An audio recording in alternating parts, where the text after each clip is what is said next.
Together there is power when we organize. It's time for the Rick Smith Show. Now, here is the voice of the working class, Rick Smith.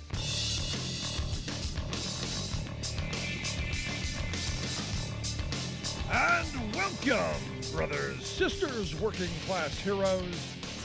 This is the Rick Smith Show. Thanks so much for being here today on the big program. Lots to get to, lots to talk about. Going to start off with interesting day since the fall of Kabul. Interesting day watching the right wing spasm, and started for me early this morning. Group of people I was talking to, just having a conversation about what was going on, and a lot of anger at Joe Biden. All the fingers being pointed at. No, these are Trump supporters. All the fingers pointed at Joe Biden. This is all Joe Biden's fault. This wouldn't have happened if the other guy was here. If the former guy was here, he'd have never allowed this. And mentally, I'm in this place where we talked about this yesterday. There's blame going all the way back, to where it belongs. George W. Bush, to the beginning of this 20-year nightmare, to the people who pushed us into this. Well, us ultimately, the people who pushed us into this and didn't make our elected leaders do the due diligence, didn't hold them accountable, didn't demand accountability and investigations and oversight. None of that. So it's so simple to then just, that's Joe Biden's fault. And so, my mind went to this place of, when did this love affair between the Afghani people and the GOP start? When did that happen? When did the Republican Party become the party of loving the Afghan people? Now, here's the thing, and this is where my question then went. If this is the case, we now have this newfound caring, this newfound affection for the Afghanis, especially the ones who helped us. You're going to bring them here and have them move in next to you? Is that what's going to happen? And the answer is, of course, no. It's the simple thing. It's the blame game. We got to blame the other guy because this is a team sport. This isn't about actually governing. This isn't about actually getting something accomplished. This is about having someone to blame. And our media is doing the same thing. Understand, the blame game is on steroids with our media. And it's all this binary choice. It's either Joe Biden's fault or it's Donald Trump's fault. What about George Bush? In fact, George Bush got to put out a statement about how disappointed and how deeply saddened he is. I'll be honest. Ari Fleischer put out a statement, and I had to tweet back at it. This is about time for you to shut up, because it was that era that began this. It was all of the lies and all of the hubris that got us into this. But our media still wants to play that horse race game. It's Trump, it's Biden, it's Trump, it's Biden.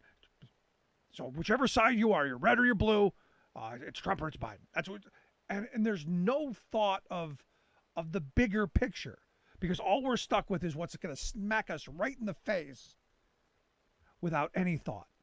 I mean, the first headline I saw, Biden to Afghanistan, drop dead. Nothing in the article about this was Trump's policy that Biden had inherited. Now, it's interesting to me that Trump didn't do this on his watch, pushed it off onto the next guy. Biden, to his credit, and look, we should have been out of there decades ago. We went in, we achieved our mission, took down Al-Qaeda. Then it turned into this who knows what. And what's happened over the years is we've lost thousands of lives in what is the longest war in this country's history. And, I saw this number today that 1 out of 4 people living in this country right now were born during the war period. So 25% of this country has been born into this long war where we've lost 2,448 American service members. where we've lost 3,846 contractors, mercenaries. And what I found interesting is the fact that, Congress gave the president the authority to go get them. Days after September 11th, the go get them. And not one time have we declared war on Afghanistan. There are no votes. None. But we just gave carte blanche. Just go. Do what you want to do. You can say what you want about the Vietnam War, which was another horrible mistake, but at least Congress pretended like they were providing oversight. In fact, the Senate Appropriations, the Defense Subcommittee, they addressed the cost of the Vietnam War in 42 separate subcommittee hearings. The entire length of the 20-year misadventure in Afghanistan, there are only 5 of those hearings because we didn't care. There was nobody calling for oversight. There was nobody screaming because, hey, the money's flowing. And it's going where? To the military-industrial complex. The big moneyed interests are, boy, they're thrilled. They're giddy. Their snouts are deep into the trough. And we just keep funneling it. Just keep funneling it. And it's infuriating. And as I talked about yesterday, the reality is this comes back to us. Because we've done nothing to sacrifice for this. I saw this interesting story that said, during the Korean War, Harry Truman raised the top marginal tax rate on the rich people to pay for our war to 92%. During Vietnam, Lyndon Johnson raised that top marginal tax rate to 77% to pay for the war. Do you remember what George Bush did after we went into Afghanistan? Before we went into Iraq? Do you remember what they did? They cut taxes on the wealthiest people in this country by some 8%. Our billionaires got wealthier. Our debt ballooned bigger. And we just kept pushing money out the door. They're saying on paper, Iraq and Afghanistan have cost us somewhere in the neighborhood of $2 trillion. I'm going to question that and say it's got to be higher. But they're saying that even by 2050, with the interest and everything, it's going to be $6.5 trillion just on that. What could we have done in this country with $2 trillion? We built roads in places that there are no cars. We built infrastructure in places where never needed it. In fact, we talked with our military expert, Rich Ojeda, who said, look, we were building roads in places where people only rode donkeys. We put infrastructure in place. Why? Not to help the people of Afghanistan, but to help the contractors, to help corporate America. This wasn't about building a nation in our image. This was not about helping those people find democracy. This was about none of that. This was about greed. This was about how much can they stuff in their pockets? How much can our 1%ers make off the blood, sweat, and tears of our soldiers and the taxpayers? How much? And this isn't new. I mean, I hope we understand that war is money. War is profitable for the people who don't die. And we were never asked to sacrifice for this war. Not once. Not once did we do any sacrificing. Nothing.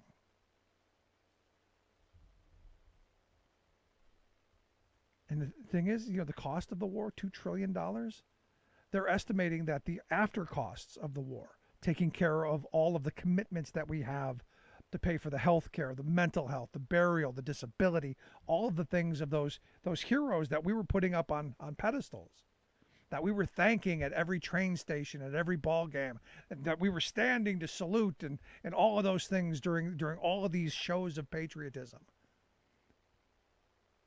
It's going to cost another couple of $1 trillion. And will it happen? Again, I go back to my my experience as a kid, watching those guys come back from Vietnam, being dumped back into our housing project. I'll never forget the guy. It was July. I was probably about 8 years old. This guy had this heavy green army coat on.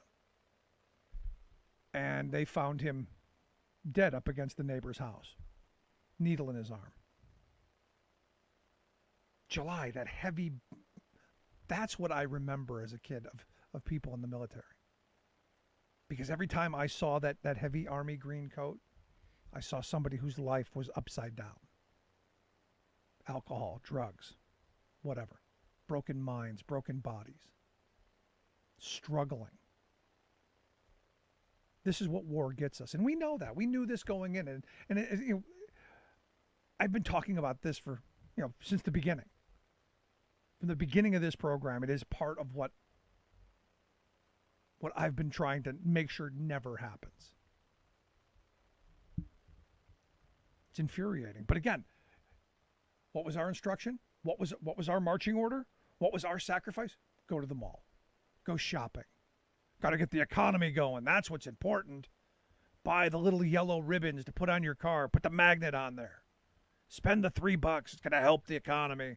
Buy those cookies at the bake sale so we can get the body armor that they need. Seriously? And if Monday wasn't bad enough, the Special Inspector General for Afghanistan Reconstruction put out a 124-page report. That report titled, What We Need to Learn, Lessons from 20 Years of Afghanistan Reconstruction. And it goes through basically saying that there were deep, systematic errors right from the start. They concluded that the mission was doomed from the beginning. Failed because of short-term thinking. We thought, hey, this is going to be a weekend. We're going to go in, it'll be a weekend. We'll have a big party on Monday, celebrations, parades. Going to get it done. Cultural hubris, our American exceptionalism, our popping out our chest. We're number one. Got the biggest, baddest military ever to walk the earth. Insufficient on-the-ground intelligence. The people who we were communicating with were lying to us. And the goals, they said, were overly broad and always moving the goalpost of what we were there for. Why did we go? We went to fight them over there, so we didn't have to fight them here, right? We went to dismantle Al-Qaeda. We went to do a whole bunch of things. I don't remember at the beginning nation building. I don't remember going, hey, we're going to put roads in. Hey, we're going to build infrastructure. I don't remember that being the initial bit. And the report said, quote, the U.S. government was simply not equipped to undertake something this ambitious in such an uncompromising environment, no matter the budget. I didn't need 20 years of specialized people to say this. Knew it from the beginning. Knew it from history. But it's nice to get slapped in the face the day after all the things happened yesterday in Kabul. And maybe we learned from this, but I doubt it. Because our problem there didn't even just start with George Bush. This goes back to the CIA in the late 70s as well, and before that even. The fact that we backed the Mujahideen and we created bin Laden to fight the Russians. And they did a great job tying the Russians up for, 17 years? Congratulations, we beat the Russians. We were there 20. So what happened was predestined. You didn't need to be a genius to figure that out. We were never committed to this on really any level as a country. It was always somebody else's fight. We were always sending somebody else's kids, enticing them with the ability to maybe get to go to college, enticing them with the ability to be able to say that they're patriots. Instead of protecting the people of this country. I'm sorry. I don't buy that we were fighting them over there so we didn't have to fight them here. I'm sorry. They're not going to row a boat across here. We can do a much better job of protecting ourselves here. Now, going to be interesting to see where things go in the coming days and weeks. The media is all a-gaga, throwing out all of the Taliban fighters coming out saying how wonderful they're going to be to women. They're going to give women rights. They're not going to kill anyone. They're going to be good, benevolent, authoritarian dictators. And I think for a short period of time they will. I think they will do some of these things short term until the international community goes, oh, hey, squirrel. And our attention goes somewhere else. And then we'll get to see the stadiums where they're executing people for having the audacity to try and make a better life for themselves, for helping us. But the question I keep coming back to, and it's one that's been ramming around my head, for all these people who are now suddenly concerned with the Afghani people and have this love affair with the Afghani people, because it's now all Joe Biden's fault. Are they going to fight to bring those folks here that they care now so much about? Are they going to sponsor an Afghani family to come maybe live in their basement for a while? Because it's easy to point the finger. It is. It's easy to blame somebody. But the reality is everybody's to blame here. Everybody. And instead of going, is this Joe Biden's fault or is this Donald Trump's fault? Why don't we ask the question of, how did we get into this mess in the first place? What got us here? And how do we make sure we don't? You want a lesson to learn from this? You want a lesson to learn from this? Get people to learn about history? Because, look, we knew going in here. It's where empires go to die. That's what happens. So for me, I look at the costs of lives. I look at the costs of treasure. I look at the opportunity costs of what could have been and what ended up being. And it was a misplaced 20 years. I'd love to hear your thoughts. You can email me, rick@thericksmithshow.com. I'm going to take a quick break. Right back. Stick around.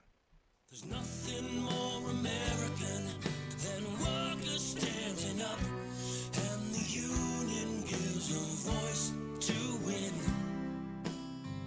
On the Rick Smith Show. I'm Rick Smith, and this is Labor History in 2.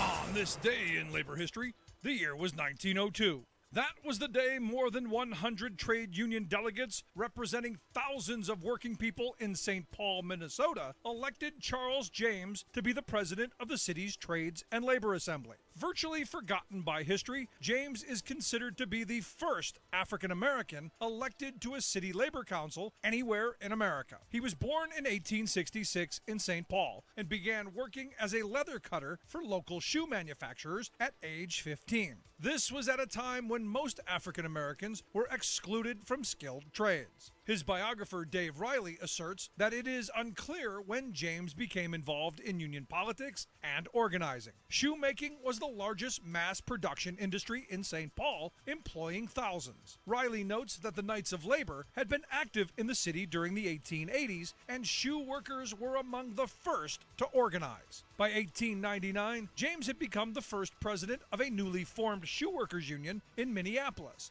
and helped to found 3 more locals in St. Paul. By 1902, James was well known and well respected throughout the Twin Cities as a strong union leader. He served 3 terms as president of the Trades Assembly and then as secretary for 7 more years. Riley states that James continued as a full-time organizer and district business agent, traveling to cities across the Midwest to organize shoe workers. When he died in 1923, the Boot and Shoe Workers Union eulogized him in their national journal. Though James had been obscured from local labor history for decades, Riley and others have worked to write Charles James back into the history books. Labor History in 2 brought to you by the Illinois Labor History Society and The Rick Smith Show. For more information, go to laborhistoryin2.com.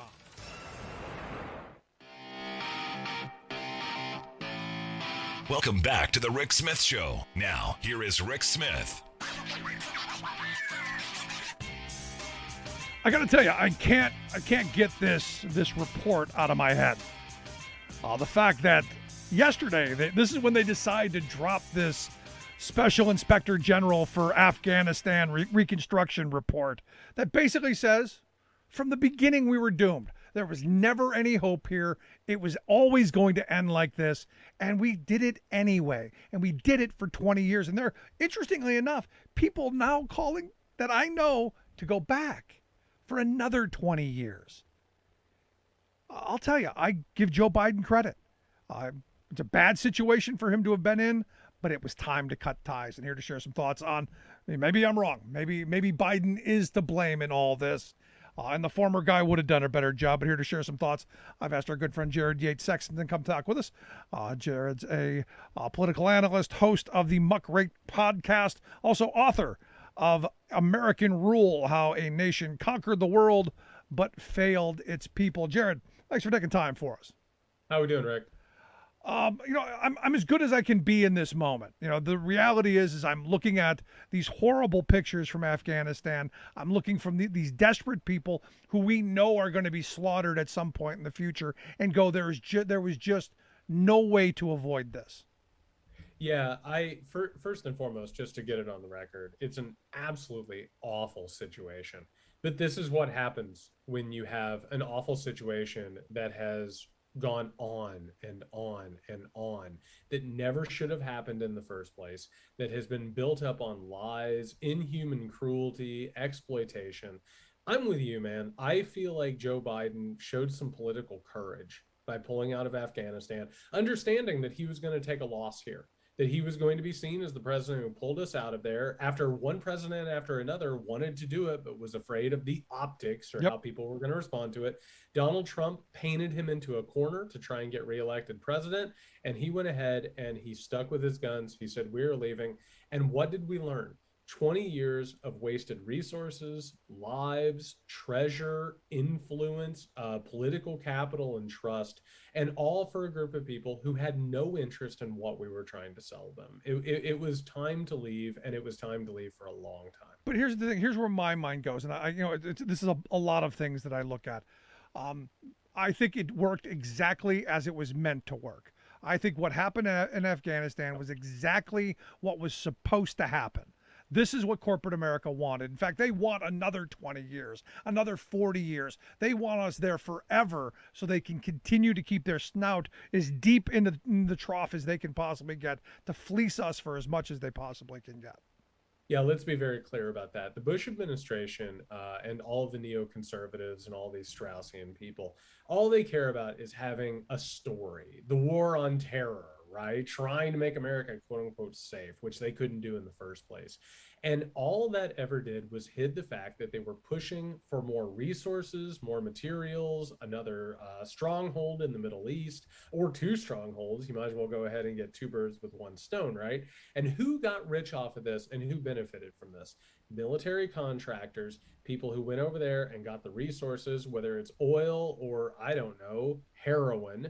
And there was a ton of shady dealings that happened in this entire situation. And who suffered because of it? The same people who always suffer, the poor people who have to go over and fight these people's wars. Yeah, and you're exactly right. This happened the way it was supposed to happen, and it carried out the way it was supposed to. And you wonder why we have an opioid addiction crisis here, because we were buying all the poppy and all the crops from the Afghanis because we were going to give them industry. We were going to whip a little industry on them, and we were going to help them become like us, which was never, let me repeat, never going to happen. No, it was never going to happen. And on top of that, it is the height of hubris, is what it is. What we're dealing with right now is the collapse of a multi-generational lie of American exceptionalism. The idea that if we go over and we wave the flag in front of the right people and we tell them about blue jeans and rock and roll or whatever nonsense these people are talking about, that somehow or another they're just going to change and want to be like us. That's narcissistic and it's delusional. And by the way, like this entire thing where it collapsed so quickly is because we were delusional about what we had done in the first place. These people who carry out the process of empire and the pursuit of empire, they have no idea what they're actually doing. They fail constantly. And it's all based on that American exceptional hubris that makes them think they can go in and build up a state, change people's minds. We were there for 2 decades, and everybody over there was just waiting on us to go so they could get out from underneath our thumbs. No, and the weird thing is, I saw this number that said, 25% of the people who are alive today in this country were born during this era. And you got to wonder, what percentage of the people alive in Afghanistan? Is it 40%? Is it 50%? Because they don't live, they don't live that long. What percentage? You had a chance over 20 years to possibly change hearts and minds and didn't. And what drives me crazy about this, I'm old enough of a dog that I remember back in 2001, 2002, 2003, going out and protesting against this. Anybody who went into this with an open mind and understood what was happening knew that the war on terror was a fraud, and it was a crime against humanity. And in this case, we told everybody, you cannot bomb people into trusting you. You cannot kill families and groups of people and expect them to suddenly want what you're selling. We were oppressors in this situation. And again, they were waiting on us to leave. There was no interest whatsoever in American quote unquote values, which we betrayed every single day that we were over there. This was an absolutely fated mission in terms of the stated goals. And all it was for, going back to what you were saying, profit, resources, materials, and having some sort of a political, geopolitical foothold that we could have. That was all this was. Yeah, but this isn't new. I mean, you go back and you read Smedley Butler's piece, War is a Racket, and, almost 100 years ago, he was saying the exact same thing we were talking about how corporate profiteers have made, billions off of the lives of soldiers while they're handing out ribbons. Corporate America's lining their pockets. No, I mean, and that's the history of America, unfortunately. I was doing research on the new book, and I was reading about McKinley falling to his knees, talking about the Philippines, and God told him to go over there. And meanwhile, it's about markets, resources, and oppression.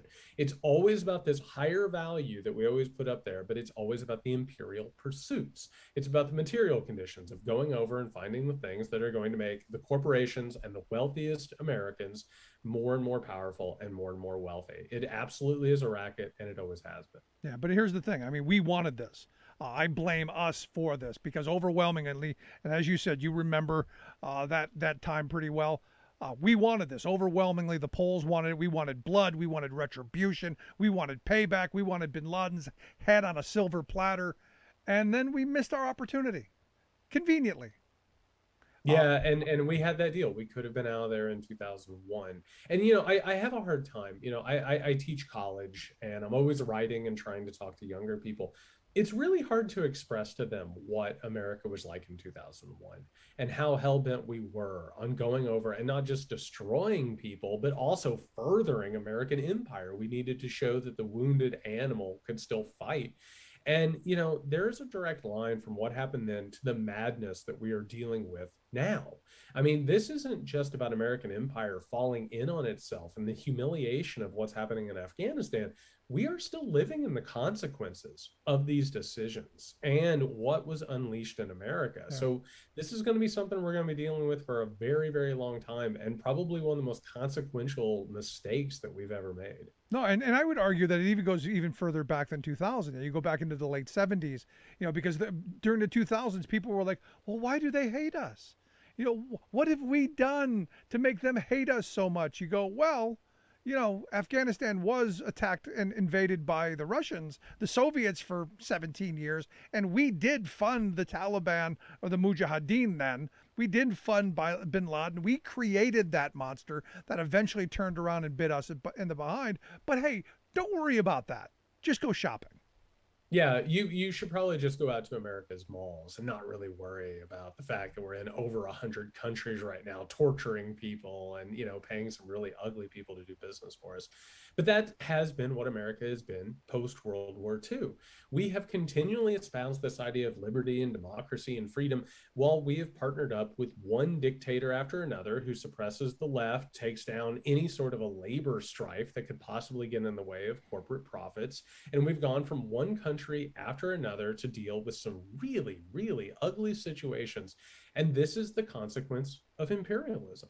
It's saying one thing, saying you're for liberty and equality, and then meanwhile trafficking millions of dollars, overthrowing leaders, creating coups wherever you go. It's a really ugly track record that we have, and that's why we've arrived at the place that we are now. Yeah, I go back to this again. This report, this lessons we need to learn report from this special inspector.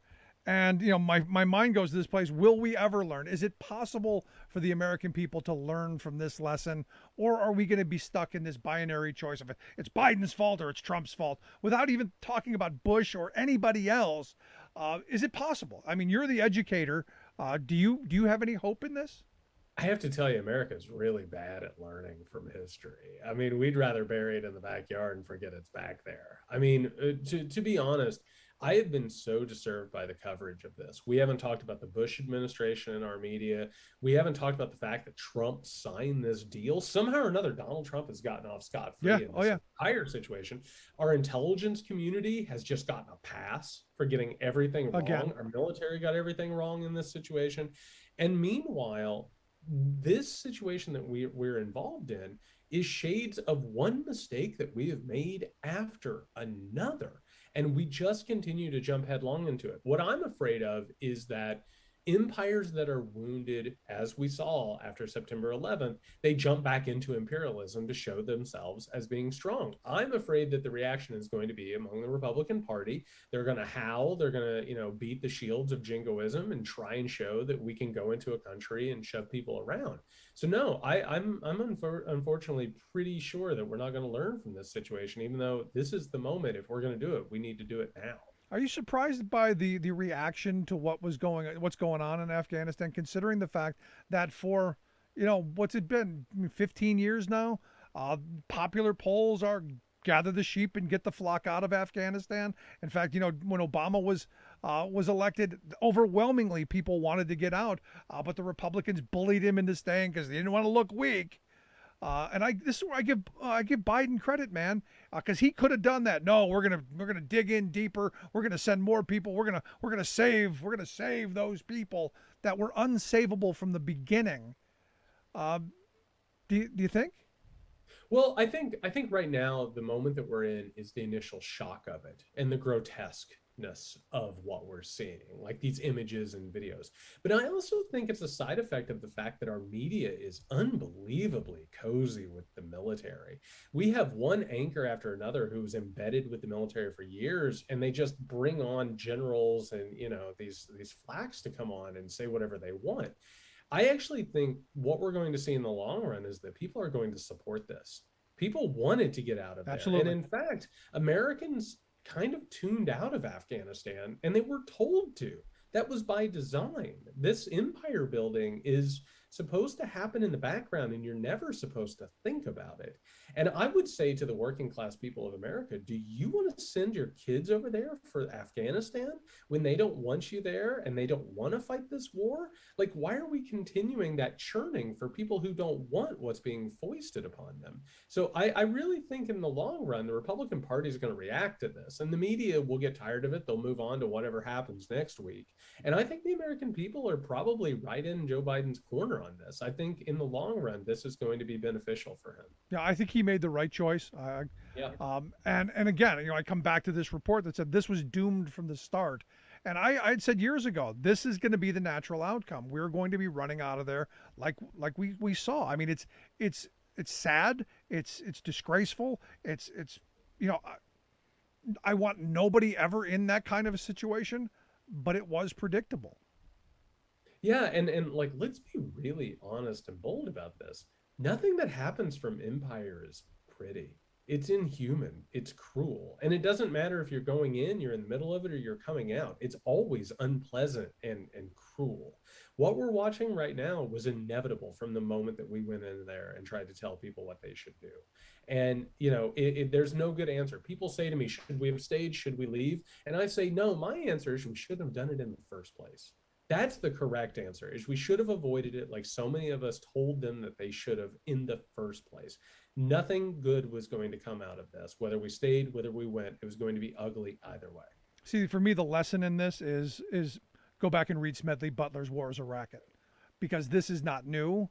This is tried and true. It happens over and over and over again. So if the lesson that could come out of this is, go back and maybe read the Eisenhower speech about the military-industrial complex, maybe learn a little of that history, and make sure we don't allow corporate America to push us into this. Because you said a second ago, it's interesting how cozy our media is. I had tweeted out a picture of a Politico article that had, presented by Lockheed Martin, and you go, wait a second, you're bashing on Biden with this article presented by Lockheed Martin, a defense contractor? Really? And you're doing that boldly? That's our media. Well, and I think you and I both know what's going to happen from this. For all the crocodile tears that the media is crying over the military and how they've been treated, this is going to balloon the defense budget.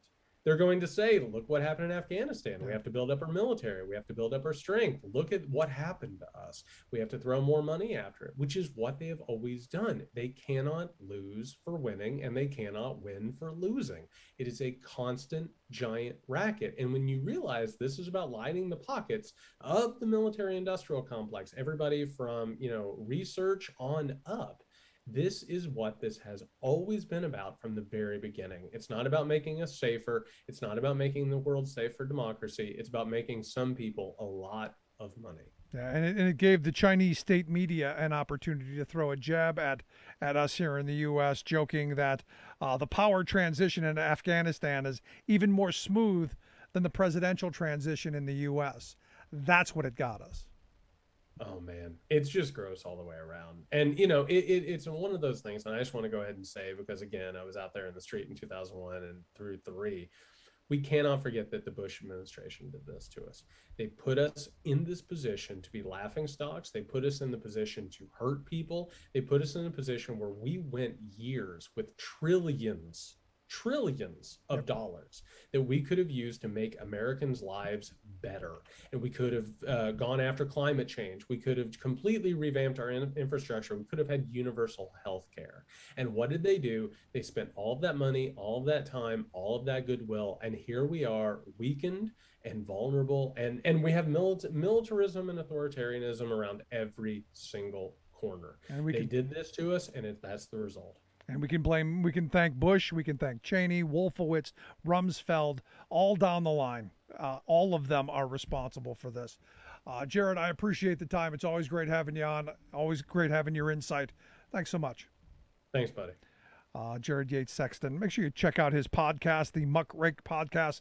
Also pick up the book. I highly suggest grabbing the book that will get links out. American Rule, How a Nation Conquered the World but Failed Its People. And I would argue this is a perfect example of that. Quick break. Right back. Stick around. You're listening to The Rick Smith Show. Remembering that united we bargain, divided we beg. Rick Smith.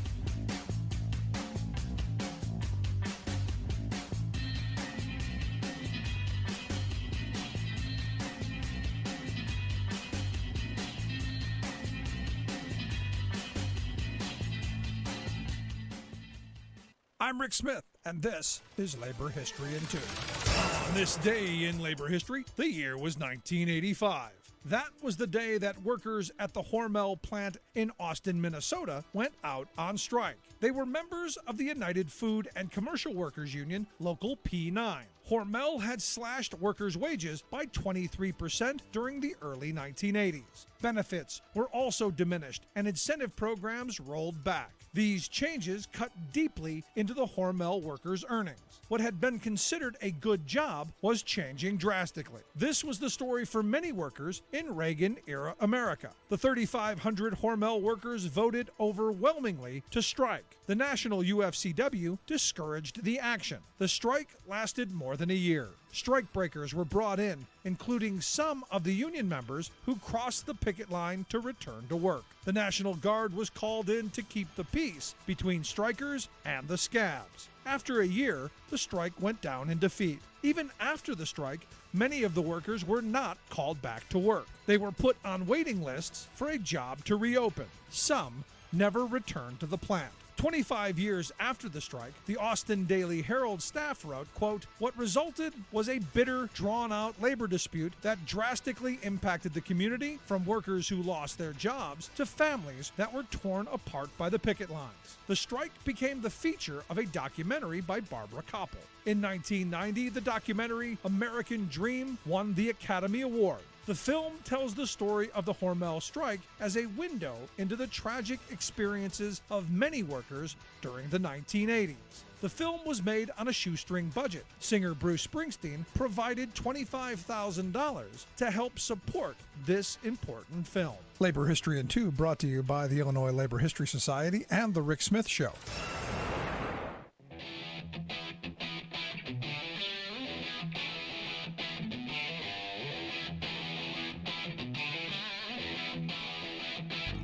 Welcome back to the Rick Smith Show. Now, here is Rick Smith. So it's being reported that manufacturing up. That's a good sign. Things moving in the right direction. Reuters reports manufacturing output jumped 1.4% in the month of July after it fell 0.3% in June. Auto evidently exploding. Auto plants, their production soared by over 11%. So maybe moving in the right direction. Maybe. Here to share some thoughts on where we're going, what's going on, and from the road. Evidently, yesterday the steelworkers kicked off their We Supply America bus tour. Secretary of Labor Walsh was there, Representative Marvin, and also Steelworkers President Tom Conway, and my next guest. He is the president of the Alliance for American Manufacturing, the wonderful, the smart, the intelligent, our good friend Scott Paul. Scott, thanks for taking time for us. Hey, Rick. Awesome to be on the show, and happy to be joining the steelworkers on their important journey to inform the public about the things they make and what policies we need to enact to get more of that. Yeah, we need more. We need more of getting the message out and pitching the idea of Buy American and talking about why we need manufacturing. When I was in high school going into college, we don't need those dirty manufacturing jobs. We're going to all have those corner offices, wear white shirts, ties. It was going to be great, except it didn't work out as they kind of led us to believe. We do need those manufacturing jobs. Yeah, we absolutely do, and it reminded me. I'm from Indiana, and so it was nice to be back in my home state for a little bit. It had been a while. But the thing that I notice, is when I'm driving through the state, is how impactful manufacturing is. I mean, it's a big part of the economy there, and you can tell when a factory's closed down because there's a vacant mall. There's a lot of for sale signs on the homes. There's a dollar store instead of a downtown, and the infrastructure is in decay too because of the tax base. And so, yeah, having a growing manufacturing base and then having those public investments in infrastructure really go hand in hand, and they can help to recreate, help to rebuild the middle class. And I think that's something that this administration understands and wants to pursue. And I think, again, we've talked about the infrastructure bills and the importance of the Buy American provision in creating the jobs that we need and the demand that will create those jobs, and how vital it is to those communities. And you're so spot on. I've driven back to my hometown of Cleveland, and what was once a mighty industrial city, you go by what are now ruins of what was a middle class existence for thousands of people. Yeah. Yeah, I'll tell you, one of the scenes that gets me, and this talks about our kind of new energy economy as well, is if I'm driving from Indianapolis up to Chicago, and my hometown is halfway in between, a little town called Rensselaer. But for about 20 miles along that stretch of interstate, there's wind turbines. There's corn and wind turbines, massive wind turbines as far as the eyes can see. Not a single one of them includes steel that was made in the United States of America. They were all imported. And that was done under Mitch Daniels and other Republican administrations. But you have the largest steel producing region in the entire nation right there, right there. And yet all of that stuff was imported. And so when we're looking ahead, and I really do believe we have to make this transformation to a clean energy economy, we do have to make sure it includes jobs. It includes jobs for manufacturing workers. And so we need those Buy America policies. We need that investment, because I know from talking to these workers that they stand ready. They stand ready to do it. But, you know, if our trade policy is working against us, if our tax policy is working against us, if we're not making the right decisions about procurement, and you mentioned Buy America, which we strongly believe in, then you're going to end up with those eroding communities. I think that we can see them grow again, and there's proof of that. I mean, we added a lot of manufacturing jobs from 2010, just after the recession, up until 2018. We added like 1.2, 1.3 million manufacturing jobs. So we can do it. We know we can do it, but we need the right policies. No. Again, everything that we've done to this point has been done with bad policy. We can have good policy to undo it.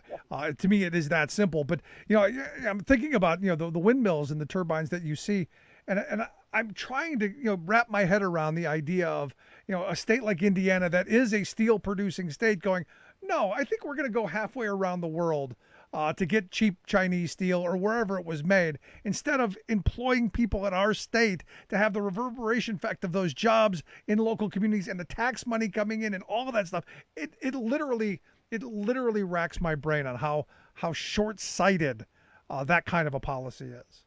Yes, it is incredibly short-sighted. And so I think here is what I'm hoping happens over the next 5 to 10 years, because the governors were right to put into place renewable energy standards to have a certain amount of the energy produced from renewable sources. That was good. But what they didn't do at the same time is insist that the products be manufactured in the United States.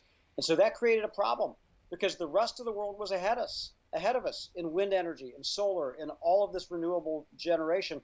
So they had the supply chains, they had the know-how, they had all of that.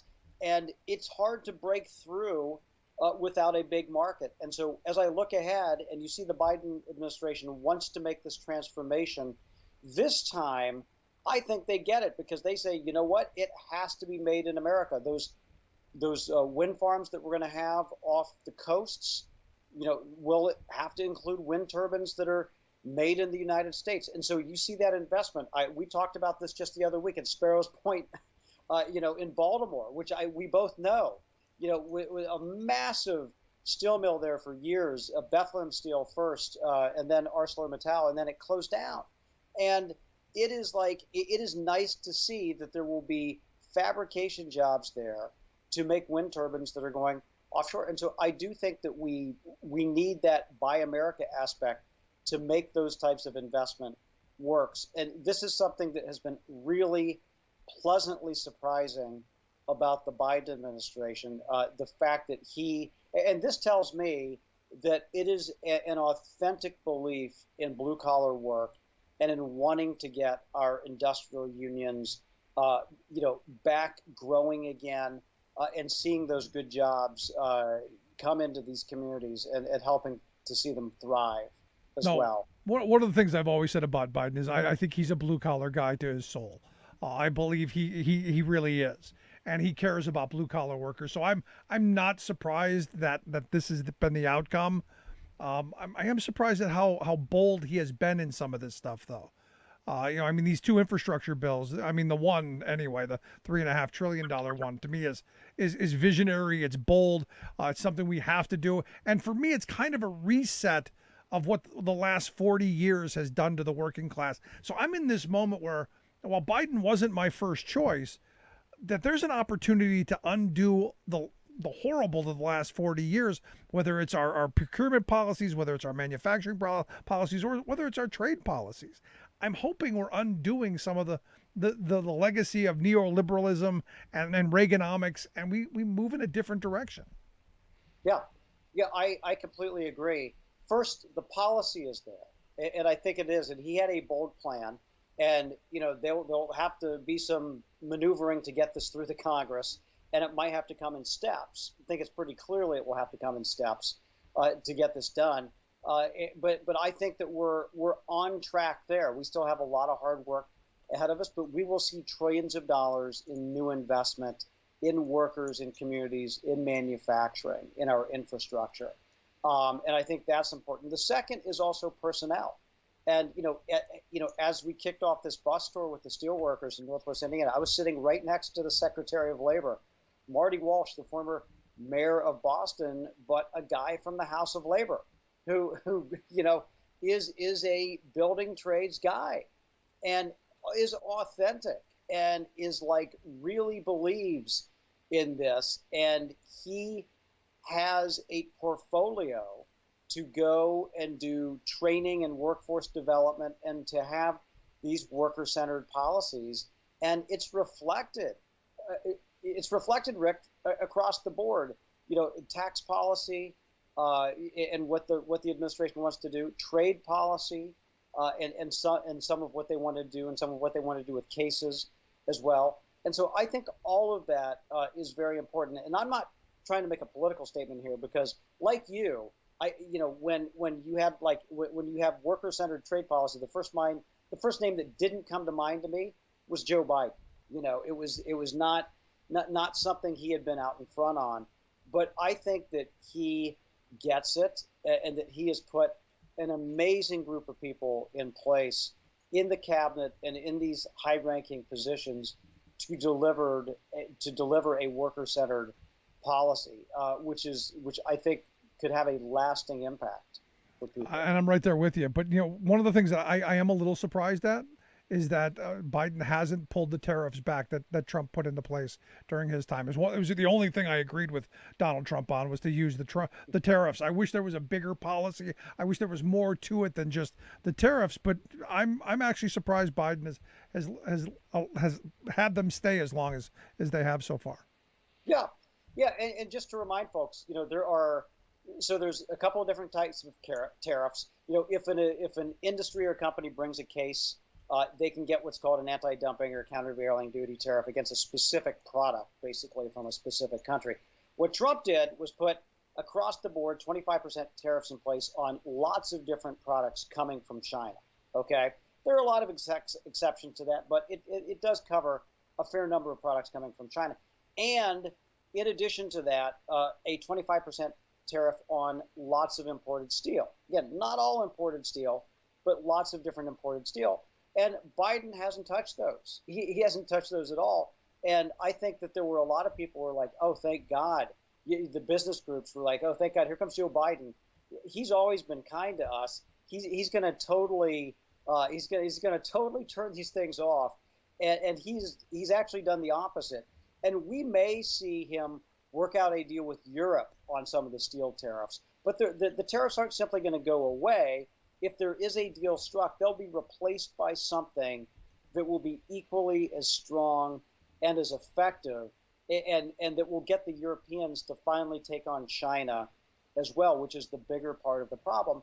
But Rick, I ask you this rhetorically. I mean, what does Biden have to gain now by taking tariffs off of Chinese products? I mean, no one is happy with what the government of China is doing right now, whether it's with respect to the Uyghurs or pushing back on all sorts of democratic norms or Taiwan or what have you. China is not making any friends this way. And so, he would get criticism from working class people and from Republicans as well. It did smart. To leave them in place. And a larger solution to the China issue is going to take a while to figure out. Yeah. No, I agree. I'm happy As I tell people on the labor front, I'm really happy with Joe Biden. I'm actually happy with his presidency to this point. I think he's done a really good job. On a side note, the last thing I want to ask you about, because the former guy did renegotiate NAFTA. It's now the USMCA, and there was a provision in there that strengthened labor rights, and I'll be honest, shocked that it got through. Wanted to eventually figure out how it was going to help. We now kind of have one of the first kind of thoughts on how this is going to go through with this auto parts company. Tell me a little bit about it. Yeah, I will. And first, this provision allows U.S. interests or the U.S. government to point out a specific case of worker rights violation in Mexico and to seek rapid relief, either a union election or back pay or tariffs on the products coming from those companies, and to do this rapidly, because otherwise these cases take years. Okay, and so that is the fundamental change. And Trump got there with the help of Sherrod Brown and Ron Wyden and Nancy Pelosi and others, but he was willing to collaborate on it. But these cases, have come under the Biden administration, and so in two instances, they've done the right thing. There's a company called Tridenex that's actually owned by a Canadian hedge fund from a company that's based in Philadelphia, if you can follow that, Rick. But this is how offshoring happens. And this company sells basically refurbished brakes in Matamoros, Mexico. It denied a independent union any sort of opportunity to have a free and fair election. And so this provision basically compelled the company to say, okay, we screwed up. We're going to pay back pay to these workers, which is the equivalent of $4,000 per person, which is significant in Mexico, and agree to a new election. And then there's another case on top of that with General Motors and a plant they have in Silao, Mexico. And there will be tariffs put in place if there is not a free and fair election for a union at that plant as well. And so these are two specific examples of how trade policy can change. And I know Bob Kuttner at the with the American Prospect put it this way: used to be capital was the beneficiary of all these trade cases. Now it's labor, and that is truly a remarkable transformation. And we have a ways to go. I mean, these cases aren't even perfect, but they are a big step forward in the right direction, Rick. No, it's one of those things where, I gave the former guy credit. I gave Trump credit for doing this. I don't think he knew what he did.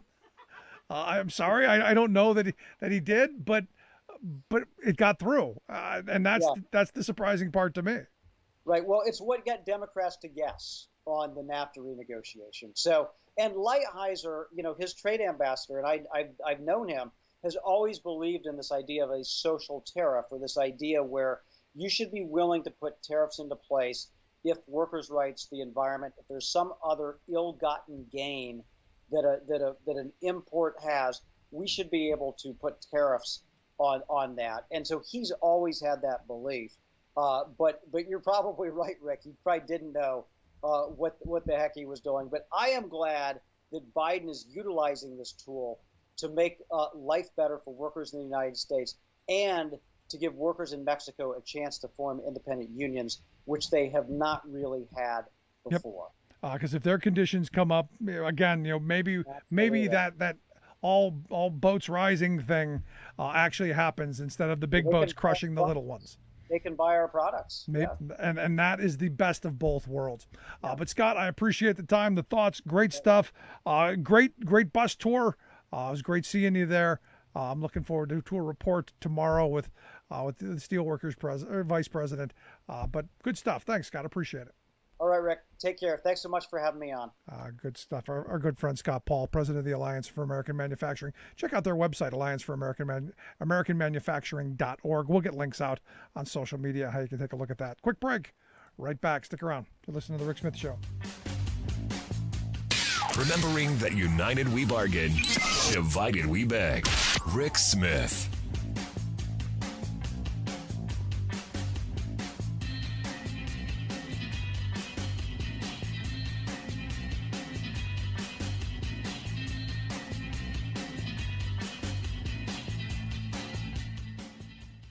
I'm Rick Smith, and this is Labor History in 2 on On this day in labor history, the year was 1918. That was the day that 101 leaders of the Industrial Workers of the World, or Wobblies, were convicted in Chicago federal court. Their alleged crime? Violating the Espionage Act during World War I by calling strikes in war industries and calling for an end to the draft. Those convicted included some of the leading names of the IWW. Big Bill Haywood, Ralph Chaplin, the author of Solidarity Forever, and Ben Fletcher, a black IWW organizer in Louisiana, were all found guilty. More IWW leaders awaited trial in California and Kansas. Federal raids swept up wobbly leaders across the country. In all, more than 2,000 IWW members were arrested during the war. Kennesaw Mountain Landis presided as judge over the Chicago trial. In Chicago, the jury deliberated only a little more than an hour. They found every defendant guilty. Landis sentenced Big Bill Haywood and other top IWW leaders with 20 years in Leavenworth Federal Penitentiary. Ben Fletcher got 5 years. All of the men went to prison, except Haywood, who skipped bail and fled the country. The arrests and convictions were a devastating blow to the IWW. But the union did not completely disappear. New leaders emerged to carry on their mission of one big union. Their headquarters are still located in Chicago. President Calvin Coolidge commuted the sentences of those still in prison in 1923. As for Judge Landis, his action on being tough on so-called Reds earned him a national reputation. And so, in 1920, he became Major League Baseball's first commissioner, a post he would hold for more than 2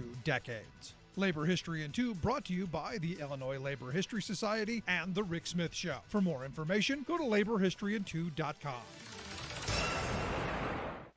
Tick, tick, tick.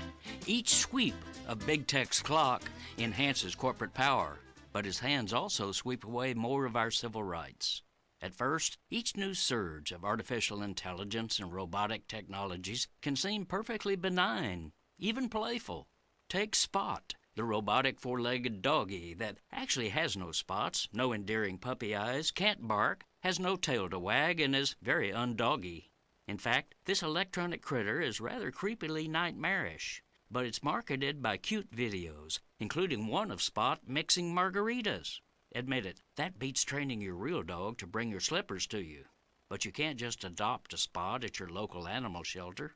Each artificial canine, manufactured by Boston Dynamics, which is owned by Korean auto giant Hyundai Motor Company, sells for about $75,000. So who's buying them?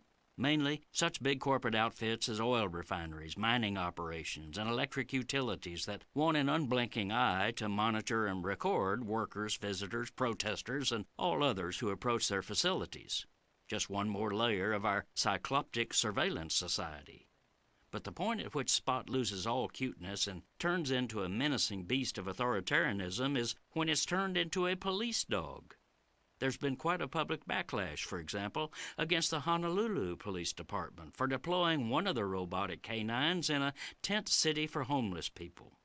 In addition to outrage at the obvious class bias in sicking Spot on the homeless, the public outcry grew hotter when it was revealed that the police had used federal pandemic relief funds to buy their Spot. Corporate and government officials assure us that this latest tech marvel won't be used to spy on innocent people, be weaponized, or otherwise bite us on the butt. Trust us, they say. This is Jim Hightower saying no.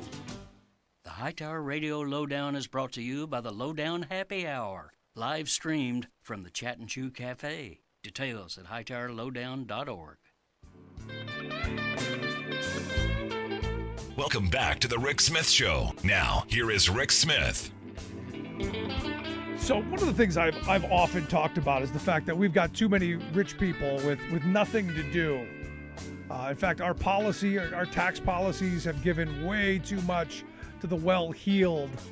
And they usually use that wealth, well, in ways that aren't benefiting working people or society as a whole. And I look at this latest proposal that's been moved, I guess back on August 9th. You had this billionaire, this venture capitalist, they call him, Timothy Draper, who filed a petition with the California Attorney General's office that he wants to ban all public sector unions. No more. You have no representation. You have no rights. I guess moving back to the days of patronage. This is a bad idea, but there's somebody out there pushing it, and someone with money out the you know what. And here to share some thoughts on how this could play out, what this is, and why we should be opposed to it, not just in California, but all across the country. I've asked Steve Smith to come talk with us. Steve is the communications director for the California Labor Federation, californialabor.org, their website. Steve, thanks for taking time for us. Great to be on the show again, Rick. So walk me through this. This venture capitalist, this rich guy, has a little bit too much money that he knows what to do with, and he's gonna attack public sector workers. Like a lot of rich guys in Silicon Valley, he does have too much money. Instead of spending it on going to the moon or wherever out in space, like some of the rich Silicon Valley guys, he's decided to spend his money attacking workers through this ill-advised ballot measure. And first off, I have to say, what he wants to do here is not weaken public sector unions. He wants to eliminate the right of any worker in the public sector. We're talking about teachers or firefighters, any worker in the public sector to join a union. That has never been done anywhere in the history of the United States or in the country right now. And, this is a far extremist idea. But we have to take it seriously because these guys in Silicon Valley, they're made of money and they could throw a lot of money into something like this. Yeah, and this is even more extreme than Scott Walker's Act 10. This is more extreme than anything that we've seen to this point. And even the Janus decision, which just created a national right to work law. This is out and out banning it. This is saying that you as an employee and the employer cannot, under rule of law, ever agree to a contract. I think that's extreme in ways that just blow my mind. Well, and that's how bold some of these folks who are attacking unions are getting. They've had some success with attacks on public sector unions across the country, and now they're getting bolder.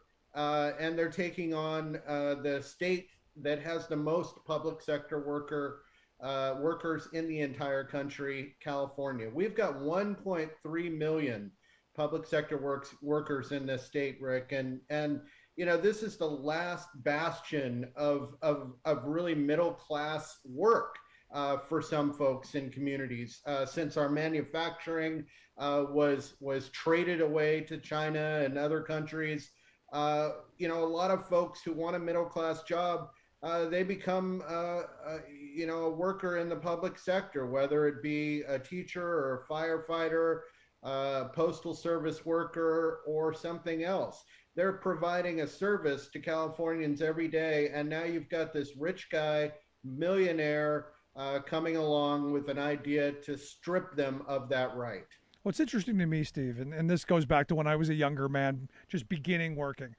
The public sector was, they were solid jobs. They were stable. They didn't pay an awful lot, but they had good benefits. They had good retirement security. It's what they were able to negotiate and keep. And they never really, got the big money for their education level and their talent. But, they had good benefits. They had job security. There were some good things there. But, where I worked in the private sector, you made a lot more money. You had really good benefits. But as corporate America has destroyed the private sector and my ability to get those good jobs, now the public sector starts looking like, hey, these are good jobs. And they've created this kind of working class jealousy. I mean, I hear people talk about teachers, how they have health care and they've got retirement security that they don't have, as if that's something bad or something wrong. Instead of going, hey, how do I get that stuff back? There's this mentality out there that we should be taking it from those people because they shouldn't have it because I don't. You're going to have to fight against that, I think.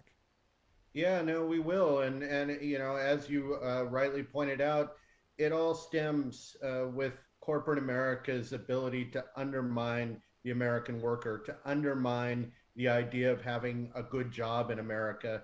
They've done that so successfully that now they're trying to turn workers against one another. And that's exactly what this measure and so many of the other attacks on public sector workers are about. You've got, millionaires pulling the strings, trying to get workers fighting one another while they're reaping all of the profits.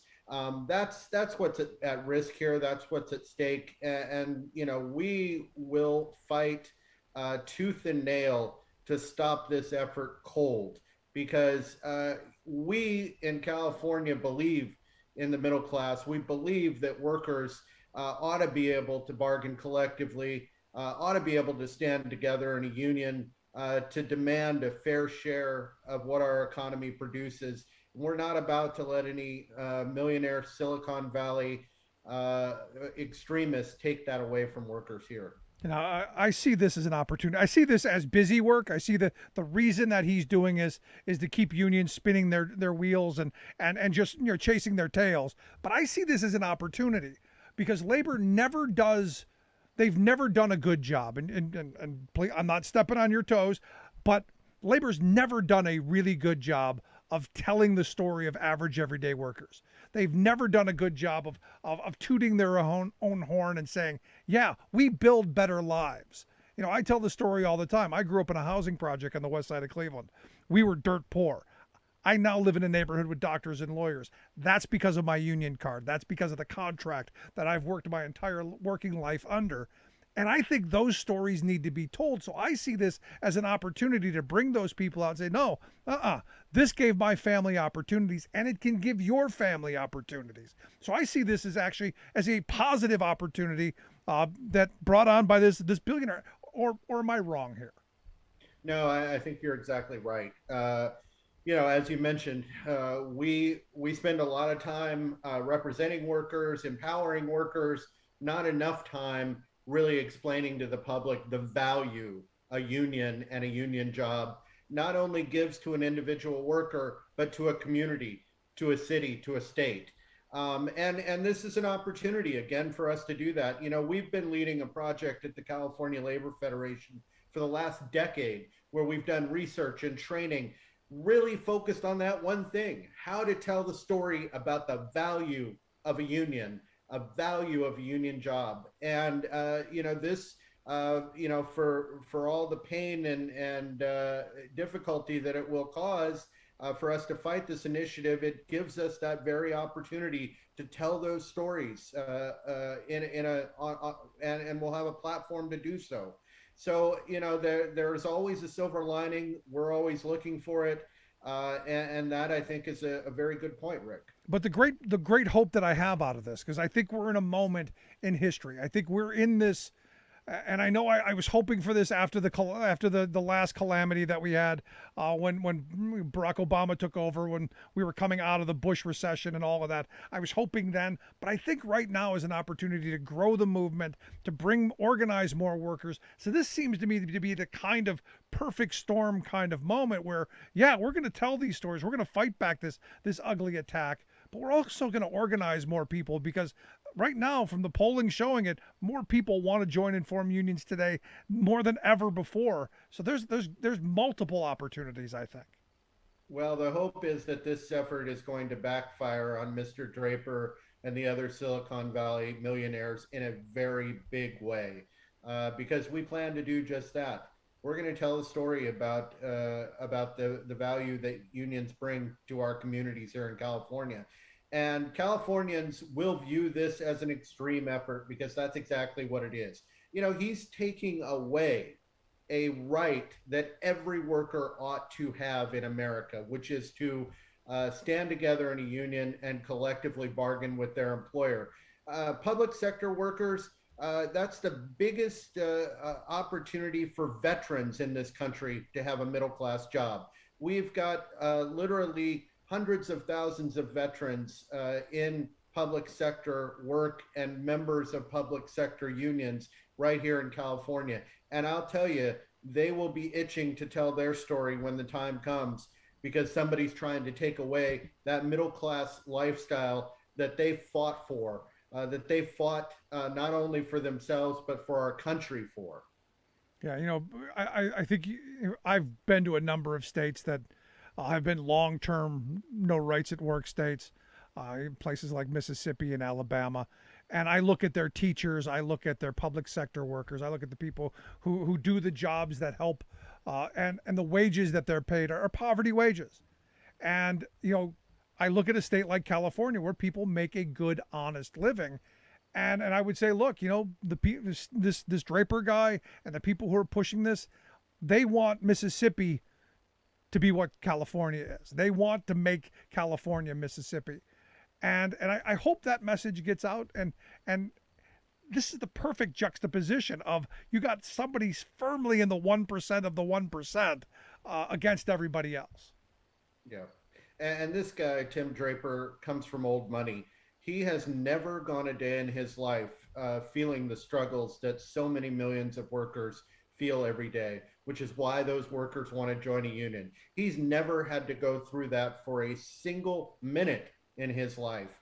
And yet here he is ready to spend millions of dollars to take away that right from working people. It really is despicable. Yeah, one of the things that's always been interesting to me, and I have people who, they're anti-union people, but they're small government. We want less intrusive government. I always ask the question, if you don't believe in government, you don't want government in your life, you don't want government dictating anything, and then why would you want the government to say what you as a working person and they as an employer can agree on?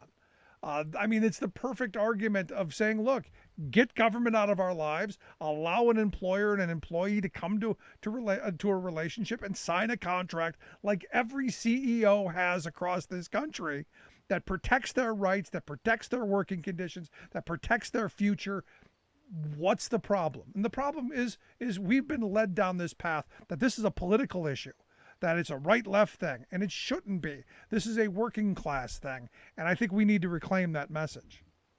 Yeah, absolutely. And we have the highest favorability rating as unions that we've had in decades. And here in California, we know that a full three quarters of people under 35 view unions favorably. 70% of those say they'd join a union tomorrow if given the chance. People understand that they are not going to get their fair share relying on the generosity of a corporate CEO. They're only going to get that fair share if they have a voice, if they have a contract that puts it in writing, and that's exactly what a union does for them. Yeah, the website, californialabor.org. Go there for information. Last question I've got for you, because, this is starting in California. If you don't crush it there, it will come across the country. And I think this may, in states that have referendum and initiatives and all of that stuff, I think this is going to come anyway, because it really is just about chewing up union resources. So organizers aren't going out organizing new places. This is just a billionaire with a lot of money to just, tank down a hole. Just to keep labor chasing its tail, so we don't organize Silicon Valley and other places, but you got to fight the fight. That's right. And not only do we want to crush this initiative, we want to make it backfire spectacularly on those millionaires that are bankrolling these things. So we can tell those stories, so we can create more power for workers through this campaign. That's going to be our goal. So the marching order out of this is join a union. At least that's always my marching order, but that's the marching order. That's exactly right. Good stuff, that's what Steve. We're going to be doing. I appreciate the time. Always great having you on the program. Thanks so much. I hope you'll come back as this progresses. Keep us up to date on the messaging and the stories that you're going to tell. We absolutely want to be part of that. Appreciate the time, Steve. Wonderful to be with you, Rick. Thank you so much. Good stuff. Our good friend Steve Smith, Communications Director there at the California Labor Federation. Check out their website, californialabor.org. We'll get links out at thericksmithshow.com. Quick break. Right back. Stick around. You're listening to The Rick Smith Show. We're working people. Come to talk.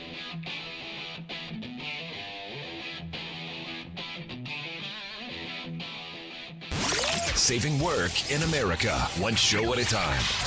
The Rick Smith Show.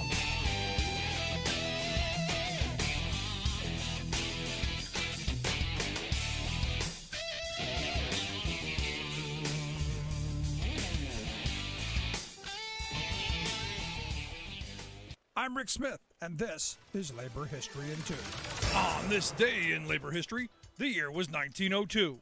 That was the day more than 100 trade union delegates representing thousands of working people in St. Paul, Minnesota, elected Charles James to be the president of the city's Trades and Labor Assembly. Virtually forgotten by history, James is considered to be the first African American elected to a city labor council anywhere in America. He was born in 1866 in St. Paul and began working as a leather cutter for local shoe manufacturers at age 15. This was at a time when most African Americans were excluded from skilled trades. His biographer Dave Riley asserts that it is unclear when James became involved in union politics and organizing. Shoemaking was the largest mass production industry in St. Paul, employing thousands. Riley notes that the Knights of Labor had been active in the city during the 1880s, and shoe workers were among the first to organize. By 1899, James had become the first president of a newly formed shoe workers union in Minneapolis, and helped to found 3 more locals in St. Paul. By 1902, James was well known and well respected throughout the Twin Cities as a strong union leader. He served 3 terms as president of the Trades Assembly and then as secretary for 7 more years. Riley states that James continued as a full-time organizer and district business agent, traveling to cities across the Midwest to organize shoe workers. When he died in 1923, the Boot and Shoe Workers Union eulogized him in their national journal. Though James had been obscured from local labor history for decades, Riley and others have worked to write Charles James back into the history books. Labor History in 2 brought to you by the Illinois Labor History Society and The Rick Smith Show. For more information, go to laborhistoryin2.com.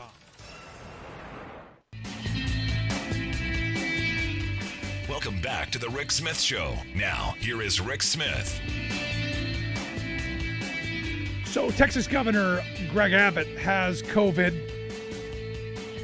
Yes. The guy who's saying, no, we don't need anything. No.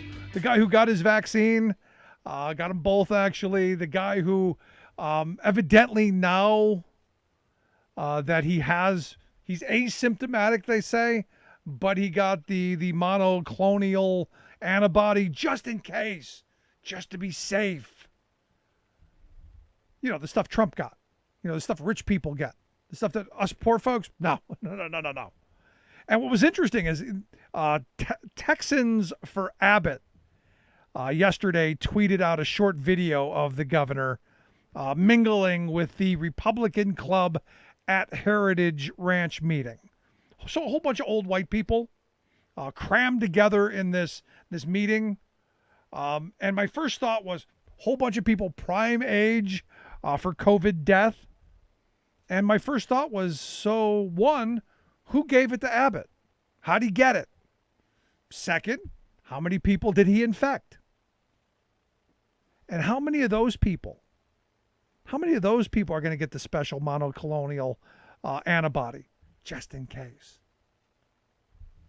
You know, my mind kept going in this place. How many of those people are vaccinated? How many of those people are going to die because they got to meet the sick governor? Because he protected himself. He got the vaccine.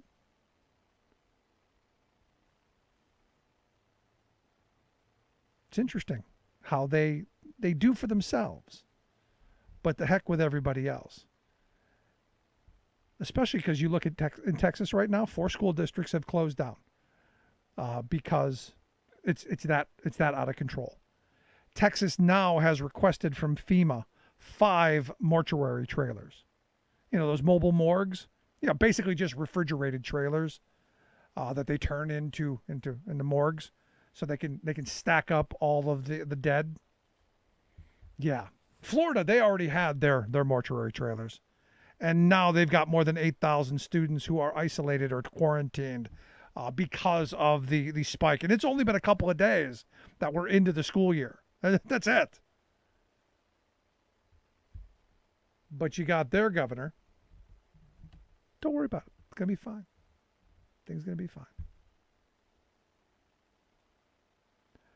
On the federal level, the Transportation Security Administration, the TSA, they have said that masks will be mandatory on planes, buses, and trains until the new year, until January, I guess, 18th of 2022. I don't know why they picked an arbitrary day like that.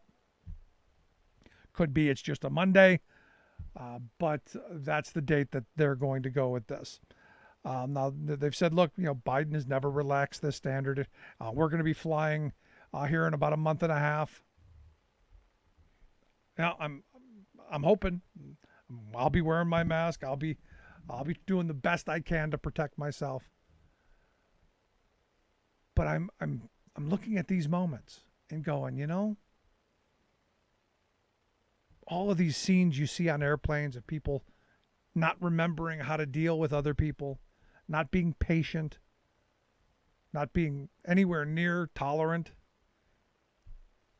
The Karens losing their minds. And look, I understand it's been a tough year and a half. It really has. And it's because of the Abbotts and the DeSantises and their minions that this has gone on this long. That things are going to get bad again. And as I said, I have a listener who sends me all of these horrible models, and look, I'm not even smart enough to understand all of what they mean. All I know is they all look bad. The end of September, they're talking about 300,000 infections a day. But Rick, don't you know? They're not killing as many people. It's a lower death rate. Well, tell that to the hospitals that are full of people. And the children don't get sick. The children, they get through it. But their beautiful smiles are covered up, and it's bad for who knows what. A couple of days I've spent falling down this rabbit hole of these parents who just 6 months ago couldn't do Common Core math, but now are all of a sudden figuring out how to do these models that tell them everything's going to be fine. We're all epidemiologists now. I'm dealing with people who barely got out of high school and out of high school biology telling me no, it's all a conspiracy because I saw it on 4chan or QChan or Crazy Network or wherever these people get their news. I get emails from people all the time. A guy the other day said, I found your show on the way from OAN to Newsmax. And I'm going, so you went from crazy to crazier? And somehow you stumbled on me and you think I'm the problem. I don't know how to help you. And the weird thing is they never want to have a conversation. They just want to attack. Never ask for, resources because they know, they believe. They're believers. As where I ask people who actually know. The people who've spent their lives studying this stuff. Me, I trust my doctor.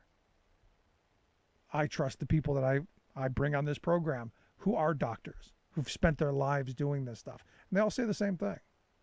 The only way we're getting through this, the only way this isn't going to continue to take us down is if we get the vaccine,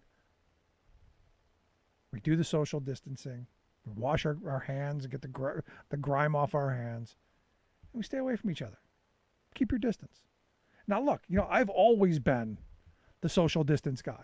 For me, very early on, I learned personal space. I don't like people in my personal space. I won't get into your personal space. We'll be good.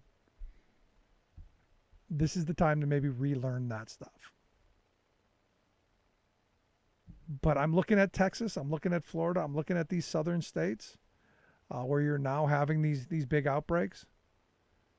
And you go, this was predictable. This was us.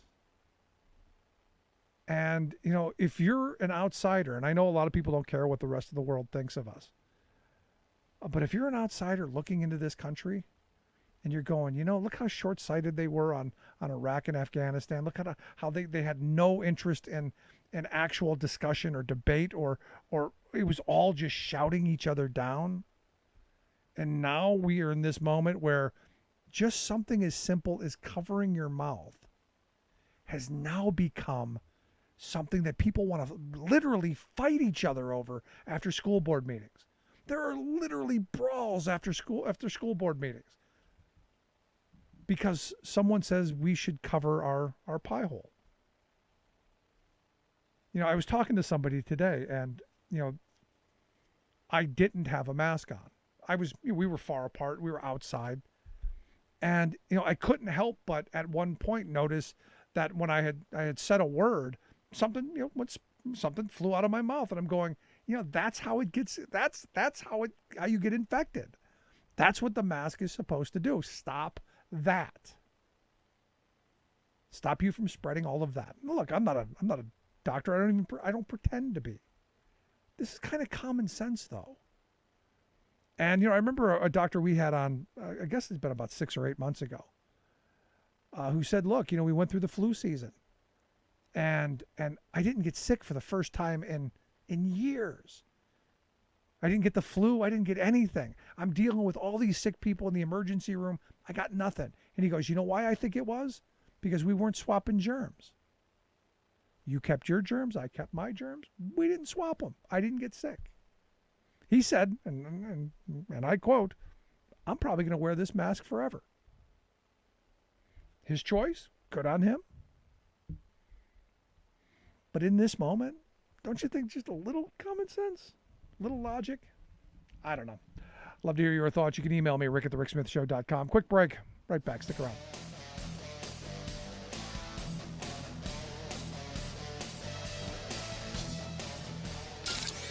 Waving the flag of freedom for people, not corporations.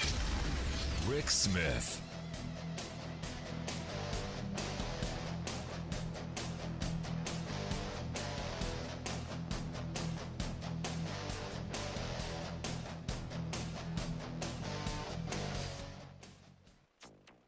The earthquake could not have come at a worse time. Haiti is in the midst of a political crisis and is being threatened by a tropical storm which could bring heavy rains and mudslides to the already crippled nation. Tropical depression Grace compounds disaster as Haiti reels from powerful earthquake. July 2021 was the hottest month ever recorded on planet Earth. Plus, climate change science is telling us some really stark truths about the decline of water here in the western United States. Federal government declares water shortage on the Colorado River for the first time ever. All of those declarations and more straight ahead from BradBlog.com. I'm Brad Friedman. And I'm Desi Doyen. Stand by for 6 minutes of independent green news, politics, analysis, and snarky comment. They passed a $1.2 trillion infrastructure bill. To put that into perspective, if you took 1.2 trillion $1 bills and laid them end to end, they'd make better roads than what we're driving on right now, which is why we need the bill. This is your Green News Report. Okay, Desi Doyen, as if things weren't horrific enough in Haiti, now they're slammed by a tropical depression. Indeed. On Saturday, a 7.2 magnitude earthquake hit western Haiti, still not fully recovered from the devastating 2010 earthquake, also struggling with the pandemic, gang violence, and political chaos after its president was assassinated last month. Now a tropical storm is plunging the poorest nation in the Western Hemisphere even further into crisis. As we go to air, more than 1,400 people are confirmed dead, thousands more injured, tens of thousands rendered homeless and in immediate need of shelter, food, clean water, and medical care. The region is in desperate need of assistance, but compounding the devastation is Tropical Depression Grace. The storm's track is almost right over the epicenter of the earthquake and is forecast to dump as much as 15 inches of rain in some areas. This is a harrowing example of what emergency management experts call a compound disaster.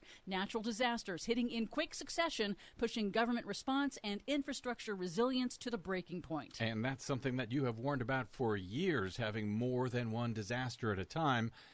And Haiti has, well, now at least more than one disaster. Meanwhile, July 2021 was Earth's hottest month ever recorded globally since record-keeping began in the 1880s. That's according to NOAA, breaking the previous record set just last year.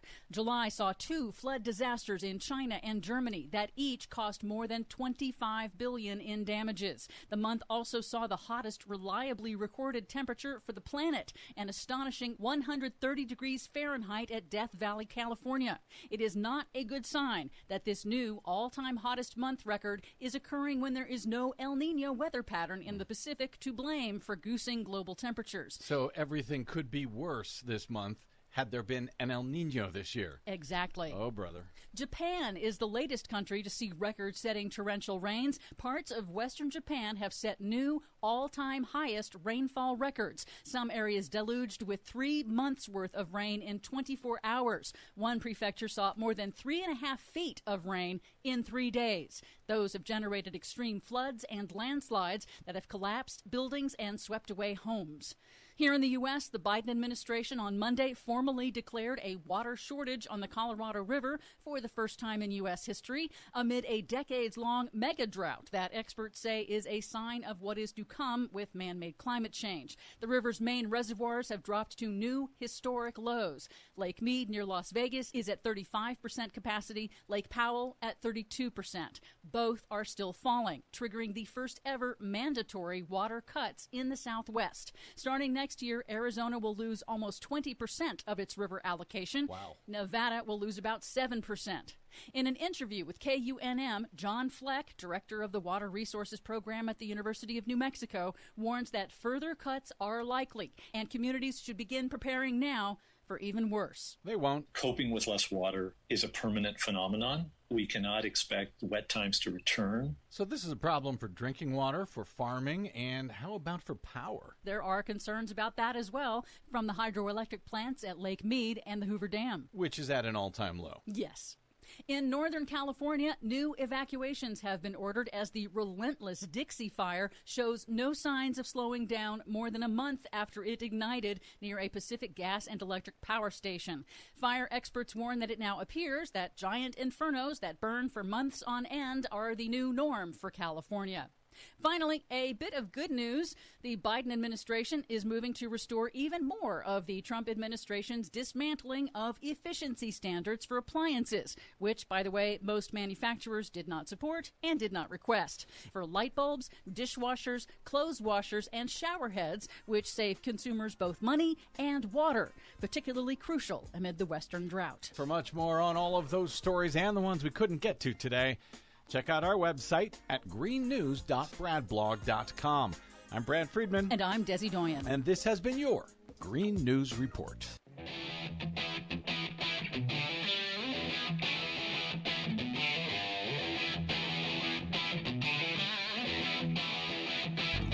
Welcome back to the Rick Smith Show. Now, here is Rick Smith. So you look at all the craziness that's going on, and look, Florida is in the heart of insanity, and it's going to be. Look, my wife and I have taken the kids down to Florida for Christmas for multiple years. Not the last two, of course, but for several years before that. That was our Christmas present. We always went down, spent 2 weeks on the beach, a good family event. I don't know when we're going back with as crazy as things are, and really how unserious the leadership there is. So the only way to change that is to change the leadership. The only way to change the culture is to get the bums out who are causing this mess, which is why I think it's important to get local people to run for office and take on those entrenched interests. And here to share some thoughts on why she's decided to run in Florida's 19th Congressional District. I've asked Cindy Banyai to come back and talk with us.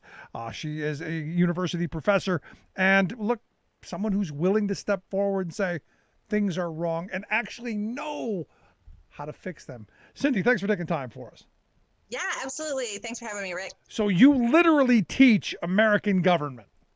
I do. I teach American government, helping to have the next generation of youth be informed on how our government works and to get excited and to get involved. Yeah, I looked at, with what's going on in Afghanistan right now, I look at this special report that just came out talking about what lessons did we learn from Afghanistan by this special counsel guy.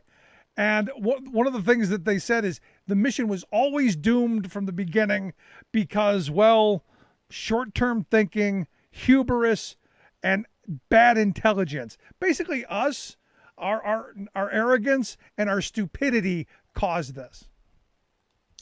Yeah, so we know that Afghanistan was going to be a problem. It was a knee-jerk reaction in this formulate a war against terror under Dick Cheney's, doctrine to just do a bait and switch essentially from the Cold War to the war on terror.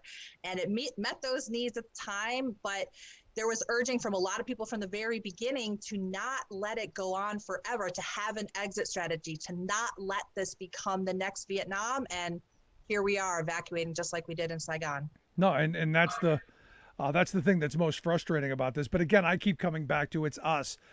We're not the educated populace. We like to pump up our chest and think we are, because most people don't even remember that it was Bush that got us into this mess.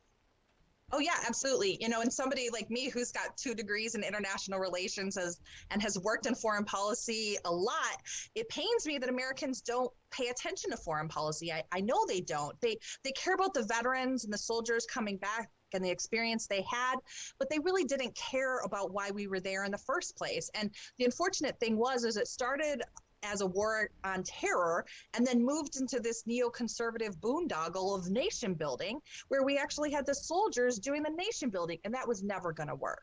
Yeah, but I still don't know why we were there. I don't know how you have a war on a frame of mind. I don't know how you. I thought we were there to go kill bin Laden. I didn't realize that there was anything. We wanted blood. We wanted retribution, and our leaders failed us at the time and have failed us all along, which is why it would be nice to have somebody who at least understands foreign policy, at least understands how government can and should work. Seems kind of sane and rational to me. Yeah, you know what? I really wish that we could have made Afghanistan a modern democracy. I do. I love the concept of it, but you cannot make that happen overnight. And no amount of dollars was going to make that happen in Afghanistan. And we knew from the very beginning that the Taliban was always going to be playing a waiting game. They could wait us out. They lived there. Their families lived there. And we were going to have to leave at some point. And that's all they did. They just waited us out and they came back in. And we had no idea why we were going there in the first place in a very real sense. And neither did the soldiers. Yeah. But the thing is, we were there 20 years. You go 20 years, you should have done something. And you look at what happened yesterday, it basically was just, okay, 20 years down the drain, because the army that we were supposedly building up and training and arming and doing all this stuff just said, okay, we give up, and then handed over all this stuff that we gave them, which again was predictable. I had people 10 years ago saying they're never going to fight. Right.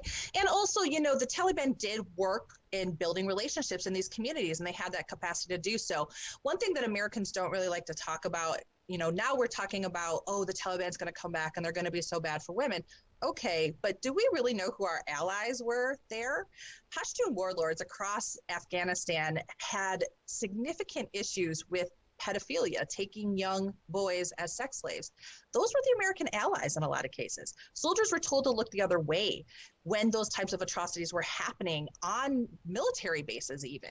And the Taliban actually got their start fighting against those very warlords to keep young boys from being sexually enslaved by these warlords. And for me, it's just a complete lack of understanding of the cultural situation there and trading one bad for another, honestly. Absolutely. But that is American foreign policy right there. And as I said earlier, I think what happened in Afghanistan is exactly what was supposed to happen.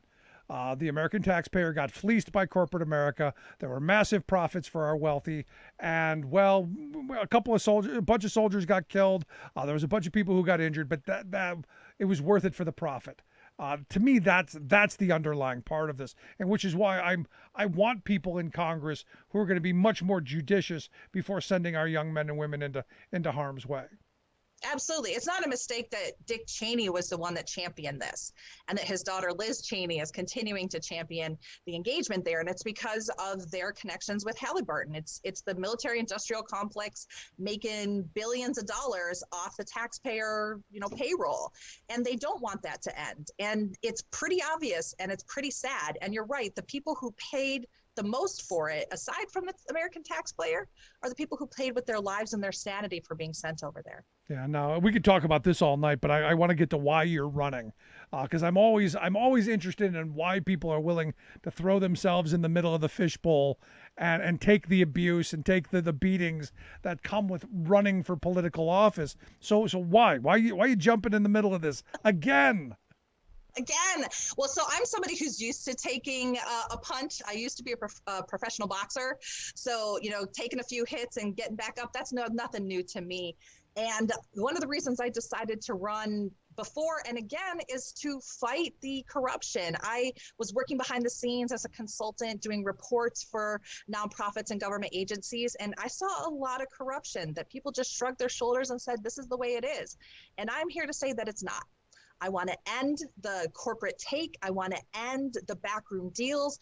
I want the people to be first in what our government does. And that's why I'm running for Congress. I go back to what I said about, Afghanistan doing exactly what it's supposed to, which is to make more money for the very wealthy. And you're spot on. The moneyed interest of this country always come first. They always lobby themselves the best deals, the best opportunity, the lowest tax rates, all of that, while the rest of us suffer with lower educational opportunities, less healthcare opportunities. I mean, I look at what's going on in Texas right now with the governor there, who now evidently is asymptomatic with COVID, and they gave him this monoclonal antibody that virtually nobody else gets because it's expensive and it's hard to get. He got it just in case. Just in case. Well, the thing that's been trending on Twitter is Regeneron Ron DeSantis, right? Because apparently his wife has some stakes in the company that makes that, and he's trying to promote that same treatment here in Florida. And it's really crazy to me that we're talking about treating an illness instead of preventing it. Because isn't prevention a big deal when we can wear masks and get people vaccinated instead of, having brouhahas and pretending like it's a hoax?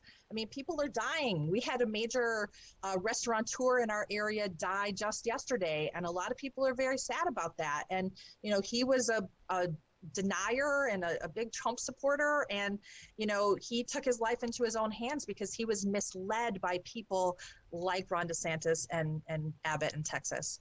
I want to say that's sad, but I got to be honest. At this point, if you've put yourself into that, and I know it's bad for my soul and it's bad for my karma, but that was your choice. Goodbye. Because we used to know. I mean, Ben Franklin told us, ounce of prevention worth a pound of cure. We used to know this stuff. This used to be common sense. What happened? Yeah. Well, I'll tell you what, I know one of my best friends is a nurse, an ICU nurse up in Detroit. And she was telling me as early as February and March of this year that her and her colleagues were getting tired of seeing people who should have been vaccinated keep coming into the ICU. So I feel for those folks who are working in our healthcare industry. All of our hospitals are getting to capacity. Their patients is wearing very thin when people can do very simple things to protect themselves from getting sick. Yeah, and what's concerned me throughout this pandemic is that eventually you're going to burn out those healthcare professionals, and we're going to be left with nothing. I mean, I look at the states who are already overrun with their facilities, but I'm waiting for the day where people just go, you know what, I'm not doing this anymore. And walk out, right?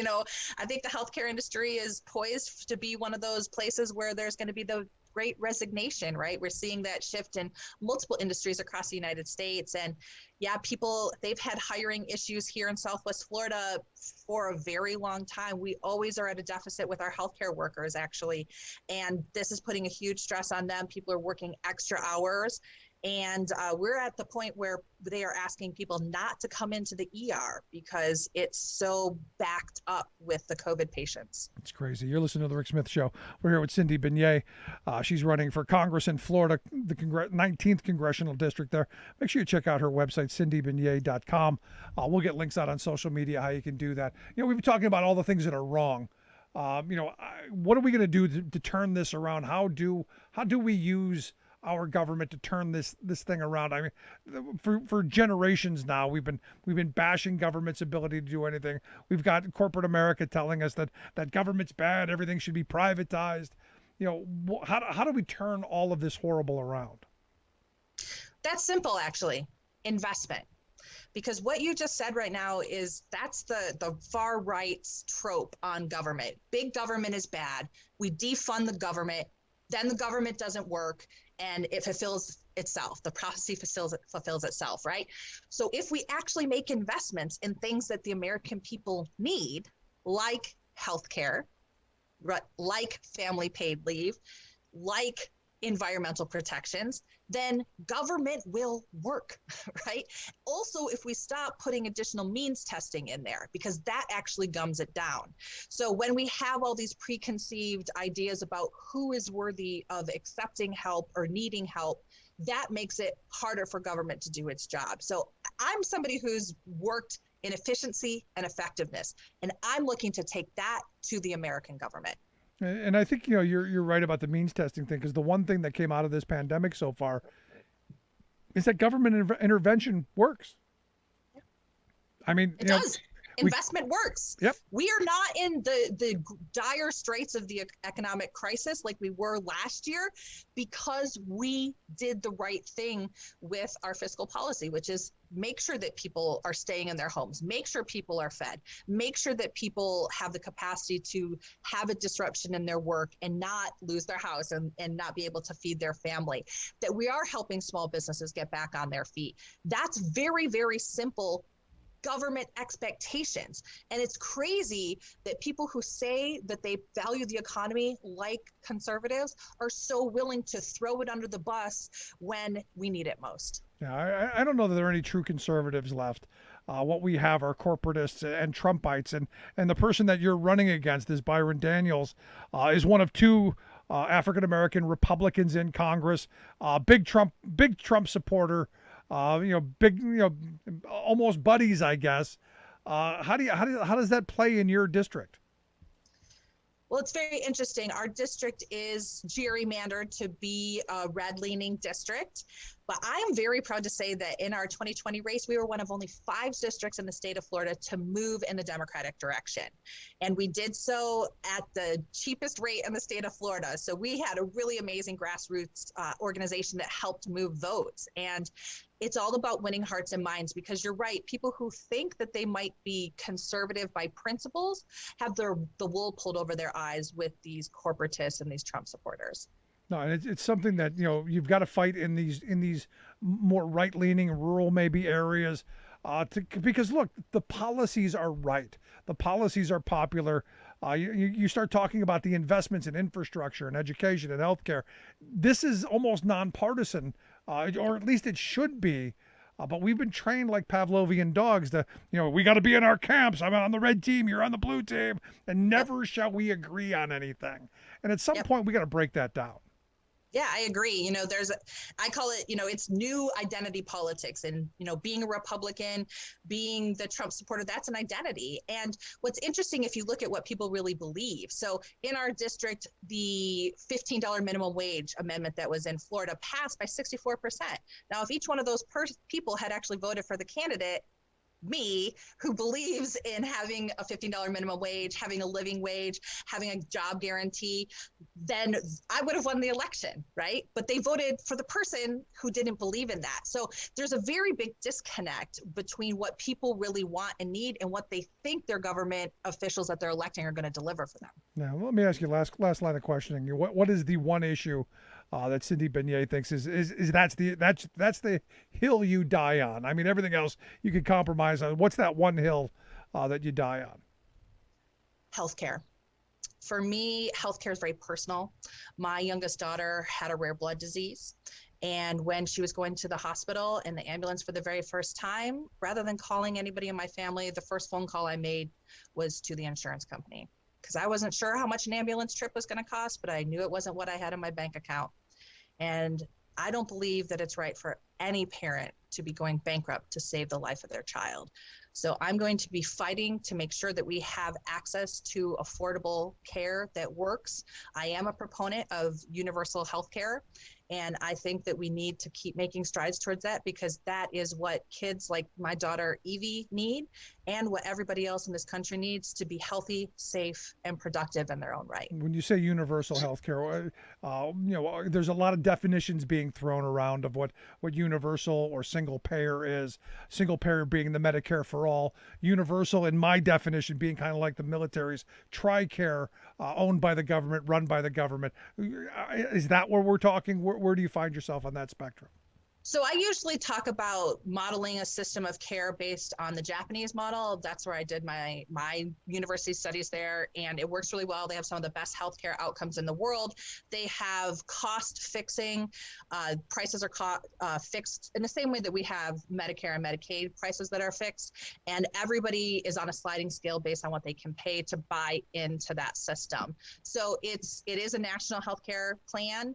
It is tailored to what people need, and it will make sure that people don't go bankrupt. Yeah, I mean it's disgraceful, and like you said, I've been fortunate. I remember my daughter broke her arm, and as I'm driving her to the hospital, I wasn't thinking of which hospital is going to give me the best deal. I was thinking, how can I get to the closest hospital, get her the care that she needs? And fortunately, I never worried about bankruptcy or any of that, because my union fights for the best health care that we're going to get. And I say all the time, our union should run the country's health care, because we get fantastic care when we need it, and I want that kind of security for everyone. So I'm glad to hear that you've got an idea and you want to move us in a positive direction. I want people to check out the website, cindybanyai.com. What can we do to help? Send money. That's what grassroots candidates need. I would love for you. You can find me on ActBlue, CINDYBANYAI. If you'd like to volunteer, share, retweet my stuff, share my links on Facebook and Twitter. All of that stuff helps a grassroots candidate. $5, $10, every little bit matters. And I love to have support. I love to hear from folks. So go ahead and reach out. I'm here. Good stuff. Cindy, I appreciate the time. I hope you'll come back and talk to us again as this continues. Absolutely. Thanks for having me, Rick. Great having you back. CindyBanyai.com, the website. Maybe help out where you can. Quick break. Right back. Stick around. You're listening to The Rick Smith Show.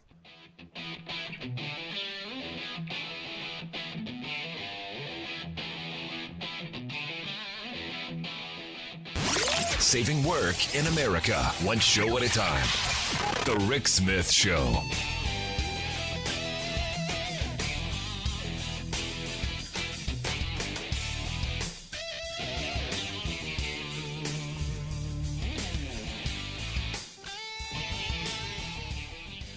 I'm Rick Smith, and this is Labor History in 2.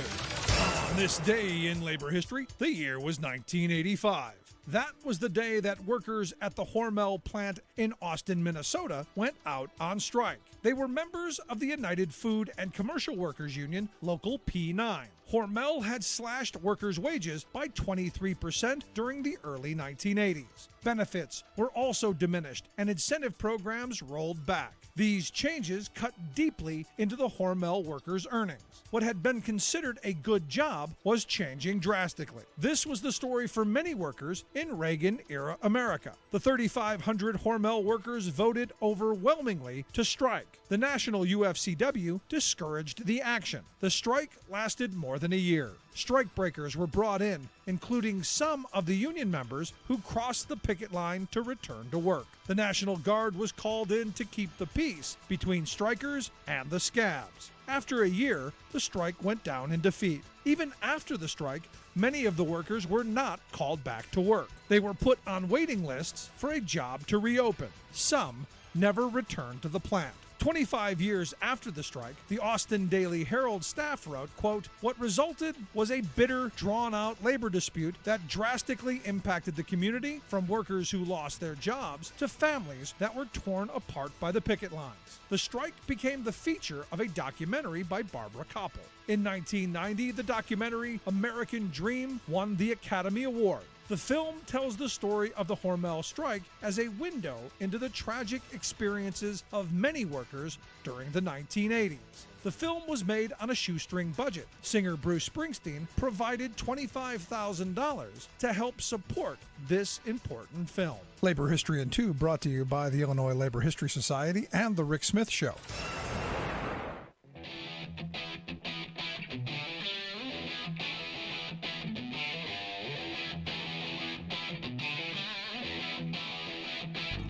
Welcome back to the Rick Smith Show. Now, here is Rick Smith. So I'm actually pretty happy to see this. Evidently, 2 former police officers from Rocky Mount, Virginia, they have rejected the plea agreement with the Department of Justice after they, they broke into our Capitol with the other treasonous thugs. They were charged with obstructing an official proceeding, as well as another charge of violent entry and disorderly conduct. They have rejected the agreement, and it doesn't say what that was. I got to imagine it was a slap on the wrist and a couple $100 fine. But no, they do not.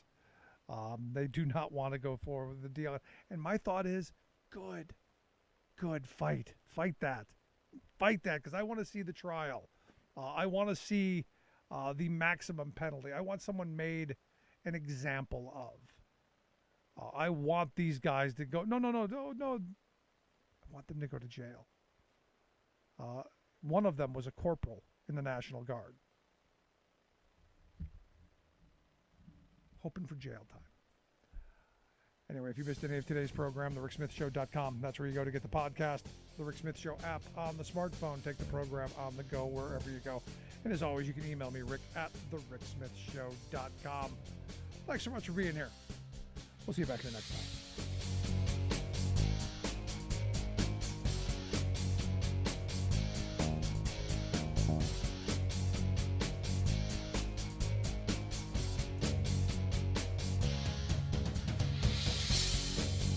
You've been listening to The Rick Smith Show. Email Rick at rick@thericksmithshow.com. Until next time, this has been The Rick Smith Show, where working people come to talk.